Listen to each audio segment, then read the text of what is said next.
This is Mile High. Do I want to tell the story or do I want to show the message? You've got a lot of work to do between Mile High. The time has come where we can know we have a responsibility, an ethical and moral responsibility. We have to do it better in order to move people along. Up, down, inside out. If you get your mind right, it is not. It is a receiver of thought. His love is my first technique. it's now time for the show.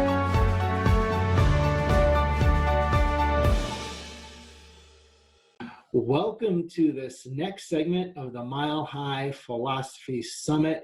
Thank you for joining us. We've had so many people join us from around the world, watching, listening, and remember, you're going to be able to watch all the replays. And it's been incredible conversations with all our guests. Most certainly, mark your calendar for Mile High August 20th to 23rd. We are on for that. That is moving forward. And part of why we decided to do this virtual event was to really help people refocus on their philosophy during this time, and help that be a guide for everyone who are chiropractors around the world. And so we're grateful to have you join us, and grateful to have these conversations. I've got to say, I'm very thrilled about this next presenter, next person we're discussing philosophy with, Dr. Monique Andrews. She spoke at Mile High last year. She's one of my favorite people to converse with one-on-one on philosophy, science, and art. She's a passionate educator. She's a doctor of chiropractic and a master of science, neuroscience. She's had chiropractic practice. She's a Palmer graduate. She taught at Palmer and at Life West, and really has just contributed to so many chiropractors and chiropractic students in so many ways. Thank you so much for joining us today, Dr. Monique Andrews. Thank you so much, Danny. I'm really excited to be here with you today. It's such a treat for me to get to talk about philosophy, because so often I'm called on to talk mostly about science. And for me, the two are inseparable, but I rarely get called upon specifically to talk philosophy. So I'm totally stoked to be here with you today and honored with the lineup that you have. Well, thank you. Thank you for taking your time to be here. And I agree. That's a good place to start in just a moment, which is often people think of you and think of science. However, I've heard you describe yourself as a 33 principled chiropractor and then some. So I think it was a quote. That's exactly how I heard you say it, possibly, if I remember right. Yep. But first, let's help people get to know you a little bit. What first got the philosophical crank spinning, or who were your philosophical influences that spurred, lit that spark in you? Yeah, that's a great question, Danny, because when I first went into chiropractic, I went into chiropractic having already done graduate work in neuroscience. And so I found myself in chiropractic school really much more as a mechanist originally. And, I followed a girl to Chiropractic College. And when I got there, I thought I'm just going to be like a glorified physiotherapist. And I think it was my second trimester at Palmer when I went to hear this guy speak, and it was Reggie Gold. And he gave his Chemistry of Life talk. And I've said this so many times, but my life literally turned 180 degrees in that, 50 minutes spent with him. And we became friends after that. And so for me, Reggie was the first, my first foray into philosophy, but it was such a dramatic shift for me. I always say it was that I can pinpoint that moment in time that it happened. And then from there, Sue Brown, became somebody that I follow very closely and studied with. And the list is endless, really. Joe Strauss. We used to have triunes. We used to go down to Sherman to their student triunes, and then we started having them at Palmer. And there was a time when I was a student that I was the president of the student IFCO, then the FSCO. Excellent. I have to ask, around what year was that, the student triune down at Sherman? So like 99, 2000. We might have crossed paths. I'm sure we did. Because I graduated in 96, and I was hanging around at Sherman till 99 when my wife graduated and going to the Triune program. So we probably were both in the audience. Yeah. That was the first time I'd ever heard Donnie speak too, was at a Sherman Triune. Well, there you go. And I guarantee you I was there. So Yeah. interesting. What a small world, and especially when our thoughts are, in the same kind of vein. So philosophy, science, and art, chiropractic is all three. What's the purpose of philosophy in your mind in terms of chiropractic and in terms of life? Yeah. I mean, the pat answer to that is our philosophy informs our science. But really, I think, nobody's going to argue that our philosophy in chiropractic is what actually sets us apart. And it's not just like a novel thing that we have this philosophy. I believe it's required. A question that I get all the time is, how can you be a scientist and still be so invested in philosophy? Like, they don't jive. And actually, I think you can't have one without the other. And what's really unique about chiropractic is we have these like immaterial, these metaphysical terms like innate intelligence, mental impulse. And as long as we have those immaterial terms, we need philosophy, because we can't use deductive conventional science to measure them. And I actually love that. Very cool. Very cool. Now, in terms of that, when you first then started thinking, oh, I'm going to be a glorified physical therapist, and many chiropractors have DC degrees and see it that way, and many chiropractors in school go into that. What turned that into, wow, there's more to this, from I'm doing a physical adjustment that's mechanical or mechanistic, to there's something more? And I think it was probably influences like starting to delve into, I remember the first reading The Trying of Life, Reggie's book, and then working with Sue and realizing that there was something beyond. And I don't think there's anybody that wouldn't acknowledge that we are energetic beings. And yet, like, they don't have the language or the knowledge enough to understand that, okay, there's some things that are quantifiable and some things that aren't. And that really, it's interesting because so I spend all this time talking about this science and explaining, like, these are the pathways and this is a neurology.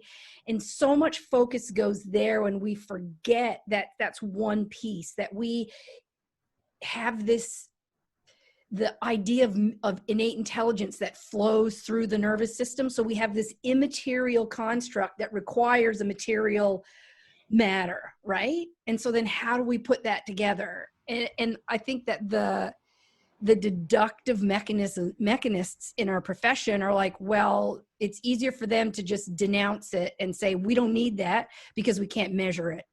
And that's really flawed. Right. And why is it flawed? It's flawed because nobody can argue that there isn't something metaphysical that's happening. Even if you go all the way back to BJ, I mean, he said, if all you're doing is moving a bone, you're not correcting subluxation. Right. Because subluxation is not just the material bone out of place. And that, like, I was thinking, what are we going to talk about today? And I knew that we'd probably talk about this whole, how do you mesh science and philosophy? And I'm like, what's the best way to maybe illustrate that? And so I immediately thought about like innate intelligence and then the mental impulse. Like, I remember when I first started school and there were the Green Book kids, like the Delts, and I was so obsessed with the Green Books, and they were talking about this mental impulse, and I thought it was complete garbage until I read some of Kent's stuff, and then Simon Sensen talking about how really the mental impulse is a conveyance of information of innate intelligence through the entire body, right? Right. As one possible construct. And really, I mean, that's what we're existing in today. Science is about, and the body's way of communicating is information. We are bioinformatic beings, and that's not all quantifiable. Right. Right. Now, here's something with that, since we're on that note, philosophically, since you mentioned the Trying of Life, organization plays a huge part to chiropractic philosophy and to health, right? And ease as compared to dis-ease. So where does science and philosophy connect in terms of organization? Well, I think that you can't really talk about organization without talking about intelligence and organizing intelligence, right? Right. So if we think about it, like, what is meaning? And where do we get meaning? Because so far, outside of like cognitive psychology, looking at artifacts of meaning, we have not really been able to scientifically, deductively be able to go, okay, this is meaning and this is where it comes from, because we don't understand consciousness. And if we think consciousness is not just like our awareness, but like what is the force that drives our organizing energy, and what is the force that drives our intelligence? It's there, but we can't quantify it. Now, there's no scientist that's going to say that meaning doesn't exist, but there's also no scientist that can tell you how to measure it and what it is, right? Without organization, it's meaningless. Take, for example, if you pick up a book and you are reading the words on a page, just happen to have my copy of The Triumph of Intelligence here. As long as it's in English, I can have meaning from this organization that's here. But if this was a Japanese edition, it would be completely meaningless to me. That's so funny. Mine's right here. Right? Keep it close. Keep it close. Yeah, I think organization requires intelligence, or maybe I don't know if organization can even be separated from intelligence. One needs the other. Well, in my understanding, as my philosophy class as a chairman, is that you never see signs of organization and connote it without intelligence. In other words, you're not going to go, leave your house with dirty dishes and then come back and they're at a higher level of organization, meaning they're put away and clean, without realizing that there has to be an intelligence of some kind that did that. You're not going to think that Barbara Eden came in, and did this. But even that would be an intelligence, right? Sure.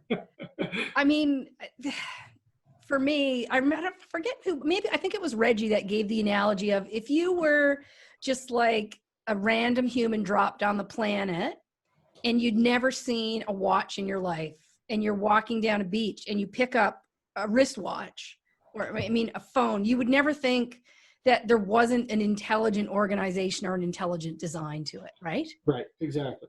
Of course there's intelligence. There has to be. And I think, the trouble we get in as philosophers in chiropractic, or as in having a philosophy, is that in the early days, people took some of the ideas and they got distorted. It's like it was subluxated. This idea that, for example, the power that made the body heals the body. Not really. Actually, it's the intelligence through the matter that helps to heal the body, as long as there's no interference in that intelligence through the matter. And I think that it might be true theologically to say the power that made the body heals the body, but it's not necessarily true philosophically. Right. And so it's easier for the mechanists, for scientists to be like, no, that's completely dismissible, when you distort the message so that it's just from a theological perspective, as opposed to having sound philosophical logic. Okay. And then how would you see philosophy then helps bridge these metaphysical and science concepts? So here's the thing, right? I mean, even in science, things are hypothetical until they're proven. So if we didn't have philosophy, we'd have no way to even discuss these constructs that, as of this point in time, are not quantifiable. So let's take innate intelligence, for example, or even just life force. We got chi, we got prana, life force. It's all kind of the same thing. Maybe the mental impulse is even life force. It's not really quantifiable, but we know that it exists, and everybody agrees across cultures that it exists.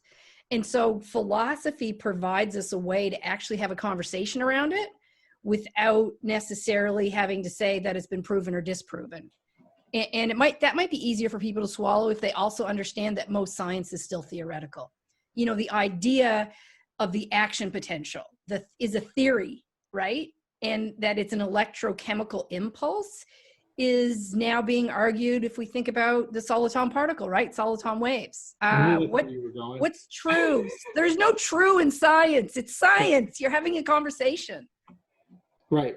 You know? And then how does that philosophy direct our science and art? Or intermingle? Maybe it's not only directing, but I think that the philosophy allows us to have intellectual, meaningful conversations around why we may want to make something understandable, why it's quantifiable. You know, I'm obsessed with consciousness and the study of that in terms of how it might relate with areas of the brain that are impacted by the chiropractic adjustment. So until the 90s, hard scientists never studied consciousness. They said it's a death sentence if you want to try and do research in consciousness because it's not quantifiable. And it wasn't until Francis Crick wrote the Neurobiology of Consciousness in 1990. That's Crick of Watson and Crick. So all of a sudden, this leading scientist is talking about consciousness, and it created a boom in studying about consciousness. And now people today, this is their primary mode of study. And he really opened the door to studying something that's still today is not understandable. Like you and I are able to have this conversation because of this realm of understanding of consciousness. We're able to experience the vast richness of our life because of something that is not yet quantifiable in science. Nobody's going to argue that we're conscious, but we can't measure it. And I think it's a great tactic for mechanists to use to dismiss our philosophy because they can't quantify it. Well, all you need to do is look at the rest of the world outside of chiropractic to see that that is a massively flawed approach. Right. Well, the assumption would be then say that the universe is not organized and it's just an accident. Exactly. And that our human bodies are an accident. Yeah. So that's like 100 years ago, we didn't understand how life was created. And there was the idea that it was this, just this spark. And now we fully understand how life is created. I mean, in terms of physical beings, right? Mm-hmm. Life force, that's another conversation. Now, bringing us to the 33 principles and some basic philosophical concepts, ease and dis-ease. Can you talk about that from a combination of philosophy and science perspectives? Yeah, so ease, and I prefer to keep it maybe in the construct of, well, I'll try to mesh them. So here we have innate intelligence, right? And as long as that's uninterrupted, then we have ease in the system. Let's equate that then with the way that we can have innate intelligence uninterrupted in the body is if we don't have subluxation. No subluxation, then we don't have interference. So let's then take a physical construct or a partially physical construct like subluxation. And for some people, that literally is a physical process. That means there's not many people that are now still working in the bone at a place model, but some people accept a purely biomechanical model. Right. Even if it's purely biomechanical, or let's say it's chemical, there's an inflammation in the body and it's disrupting normal neurological flow. I can give you the science, down to a T of how you could chemically be influenced by a subluxation that could create dis-ease in the body, a lack of ease, so that there's a disruption in the normal flow of neurophysiology. Mm-hmm. And I think that's very close to probably what's happening with the immaterial aspect of mental impulse. That these two things, that the mental impulse, while I wouldn't exactly equate it with neurophysiology because I think it's so much more, is also disrupted. And that also equates with dis-ease. I think where we get into trouble is then trying to explain that to the lay person. And I also...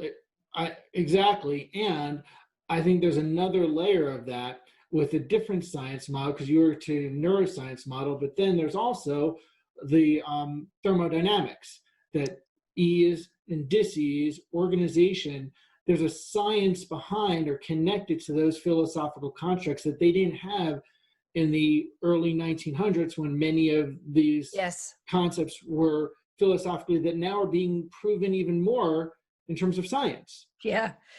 If you look at, quantum physics, even the point of our philosophy is not to stay in a green book. The point of our philosophy actually is to evolve. And I think, we have some people who are really tied to holding it in that place in history. And I think that's not the purpose of philosophy. The purpose of philosophy is to allow dialogue, perhaps about the immaterial. Right. And that's the beauty. Well, and part of that, looking at the principles, that at that time they actually decided to name a principle, the chiropractic meaning of life. Here they are in the early 1900s. They said, well, they're so bold that we've discovered the meaning of life, right? Yeah. But that's a philosophical and a scientific, conversation outside of chiropractic circles, and the thermodynamics and quantum physics really more gives evidence to the philosophical constructs that we've had for, many years. Yeah. And I think, the arguments that we have in chiropractic today, the reason why it feels so impactful is because we're such a small profession. And I think eventually, we're going to get to the next level of understanding. And as our philosophy evolves and maybe pushes our science a little bit more, we'll get to the point to see how the reductive mechanist approach is really, really flawed. And that might not happen in the next 5 or 10 years, but I'm thinking maybe in 20 or 30, because science really is evolving very, very rapidly. And the sooner the mechanistic model sees the flaw, like just because you can't quantify something doesn't give you reason to deny its existence. Otherwise, why would we ever get married? Or, what is love, right? Right. This is an easy classic example of something that's not quantifiable yet massively accepted. Right. Exactly. Yeah. Now, going back to our 33 principles, if we look at subluxation as one of the principles, and we want to bridge that with a philosophical conversation as compared to a science conversation, or how they intertwine, there's that world of, subluxation and adjustment is, as you started out this discussion, a glorified physical therapist. Without those 33 principles, that would be what it is. But when you put them in that context, there's so much more.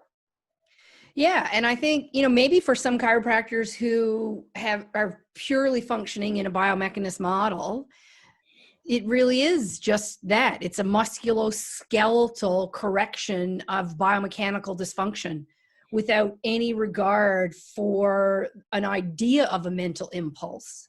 And again, I really want to stress for people that, they tried to define mental impulse a lot way back. If you go, Simon Sensen writes some great stuff about how you tried to define it. And even I'll, admit in the beginning, I thought it was rubbish. But if you think about it today, the science around neurology and even the science around so many things is based on information and informatics, artificial intelligence, even quantum physics. The mental impulse is purely how information flows over the nervous system. It requires a physiological component, neurophysiological component. The brain needs to communicate with every cell, organ, and tissue in the body. We know that's happening neurophysiologically. We might not have all the methods completely down, but we know that there are things happening that demonstrate there's neurophysiology. But there's also something metaphysical. And I think that's where chiropractic has its unique approach, because our intention is not just to move a bone, it's to correct subluxation, and correcting subluxation is so much more than moving a bone. We just Right. don't understand the immaterial piece of it, that metaphysical aspect, but it 100% exists. Right. Absolutely. Absolutely. So, do you have a favorite principle? Oh dear. Maybe 26. Is it 20? See, now I should have studied. Or is it 24? That's the one about adaptation. I love the idea of adaptation and our ability to adapt, right? That really is the definition of health, is our ability to adapt to an ever-changing environment. Is that 24 or 26? I'll bring it out here. I've got my, well written on. Mm-hmm. 24 is the limits of adaptation, and 26 is the comparison of universal and innate forces. Okay. So we'll go with 24. And hopefully I'm not going to go to Green Book jail for that. Oh yeah, Jack Borla is going to hang me up for that one. I had to look it up too. I don't have it memorized. But here's the thing: you said something I think that's very important.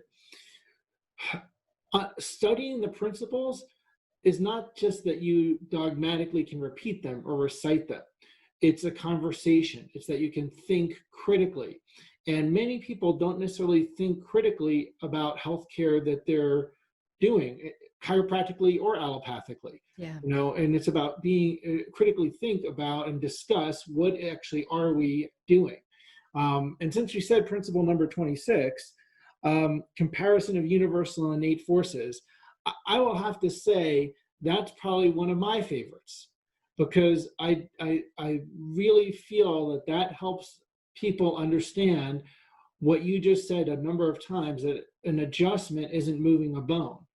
Yeah. That you're applying a force, the chiropractor doesn't adjust, or as I was taught at Chiropractic College, the chiropractor thrusts and innate adjusts. So is the phrase we heard at Sherman, right? 100%. Which is that, universal forces, innate forces. I think that's central people to understand, that we're not just manipulating a joint.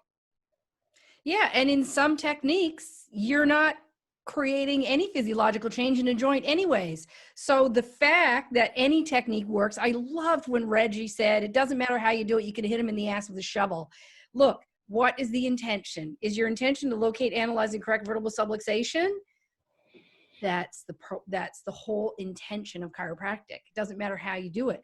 So this fixation, no pun intended, on a mechanical, philosophy of chiropractic and our approach, I think is very limited. I'm not saying it doesn't work for some people. Obviously it works, but it's limited. Right. Well, I have to say, one, thank you so much for joining us. If people want to connect with you more, and the Prana Foundation, how would they do that? Yeah, probably one of the easiest ways to connect with us is we have a community page on Facebook, and it's the Prana Foundation. And from there, you can get access to all of our portals. We also have a website, thepranafoundation.org. But if you join the community page, then you'll find, my programs like Dr. Mo Knows, Dr. Mac's clinical mentorship programs. It's all in through there. It's the easiest way. Excellent. And as I said, I want to thank you for being part of the Mile High Philosophy Summit. I thank you for all that you're doing for chiropractic and chiropractors. And we're excited to see Tamara at Mile High coming up in August. And again, if you're watching this, thank you for being part of the Mile High Summit as a participant. Really, with all that's gone on in the world, this is a global change, and something that will help guide us is our philosophy for sure. And this is a great time to anchor yourself more in that on the ride that we have going on. So pay attention for the next segment coming up. It will also be outstanding. And thank you again, Dr. Mo. Thanks, Danny. So much fun chatting with you always. Peace out.